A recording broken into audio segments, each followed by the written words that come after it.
کے لیے مولانا عبید اللہ سندھی کو نے افغانستان بھیجا اور ان کے وہاں تعلقات قائم ہو گئے.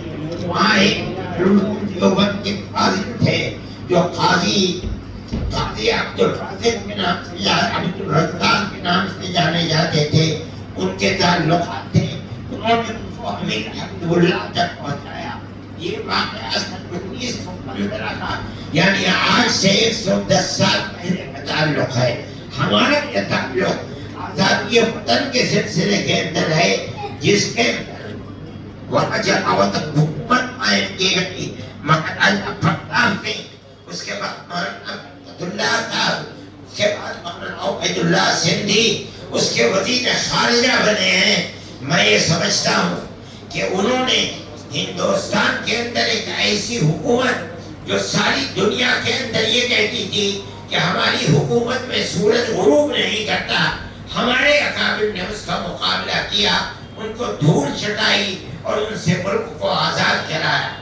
میں یہ سمجھتا ہوں کہ افغانستان کے علماء اور طالبان کے خاص طریقے پر حکومت وہ دارالعلوم دیوبند کے طلباء اور پڑھے ہوئے لوگوں سے پڑھی ہوئی حکومتیں, چاہے وہ مولانا بنوری ہو, چاہے مولانا محمد شفیع صاحب ہو, چاہے وہ مولانا عبدالحق صاحب مولانا خٹک ہو, جو ہندوستان کے ہمارے علماء کا طریقہ تھا جو اس کے مقابلے کے اندر محاذ کی طرح پڑھے تھے, آپ نے اسی طریقے کو اختیار کر کے دنیا کی دو حکومتیں, چاہے وہ روس کی حکومت ہو چاہے امریکہ کی حکومت ہو, آپ نے ان دونوں کو دھول چٹائی ہے اور اپنے ملک کو ان سے آزاد کرایا ہے.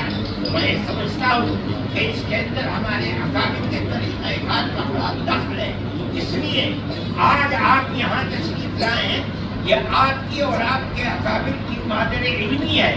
اس کے ساتھ ساتھ انہوں نے ملک کی آزادی کے لیے جو انتہائی مضبوط کارنامے کیے ہیں, آپ کے کارنامے ان کے بعد اور ان سے حاصل کردہ کارنامے ہیں. اس کا مطلب یہ ہے کہ آپ ان کے راستے پر چلے, اور ہمارا ماننا یہ ہے کہ مسلک کے اعتبار سے, مذہب کے اعتبار سے, ملک کی آزادی کے اعتبار سے جو آپ کر رہے ہیں اس کا ثواب یقیناً سب کا آخرت ان کے لیے بھی ہوگا.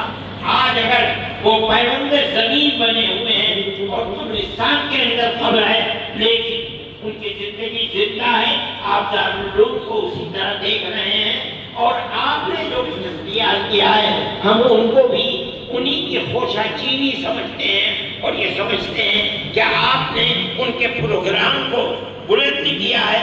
اللہ تعالیٰ آپ کو بلندی عطا فرمائے. آج آپ کا ملک ساری دنیا کے اندر ایک اسلامی ملک ہے جس کے اندر اسلام قرآن و حدیث کے حدود و قصاص کو آپ نے قائم کر رکھا ہے.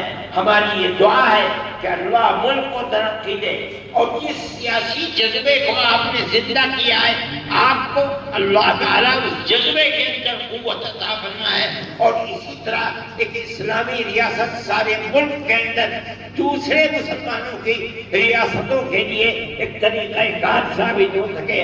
اور جو آپ کے ارد گرد کی ریاستیں ہیں, تاجکستان ہے, ازبکستان ہے, پاکستان ہے, اور روس کی چھوٹی چھوٹی ریاستیں, وہ بھی اسلامی نظام کے اسی طریقہ کار کو خدا کرے قائم و دائم کر سکیں. اس طرح اسلام زندہ و جاوید رہے, بول بالا ہو. میں انہی کلمات کے ساتھ آپ کی تشریف آوری کا شکریہ ادا کرتا ہوں. میں یہ سمجھتا ہوں کہ وہ تحریک جو آزادی وطن کی چلی تھی وہ دارالعلوم کی اسی سرزمین سے چلی تھی, افغانستان تک پہنچی, آپ نے اسے اختیار کیا. آج اپنی مادر علمی کے اندر گویا کہ آپ مادر وطن کے اندر بیٹھے ہیں. ہمارے دل اس سے خوش ہیں, آپ جس جذبے کو دیکھ رہے ہیں یہ اسی خوشی کا جذبہ ہے. اللہ آپ کو خیر و عافیت کے ساتھ لے جائیں. دارالعلوم کی طرف سے آپ بھی سلام قبول کریں, اور میں کہتا ہوں کہ آپ امیر المومنین کو بھی ہمارے جذبے کو پیش کریں اور ہمارا سلام پیش کریں. وآخر دعوانا الحمدللہ رب العالمین.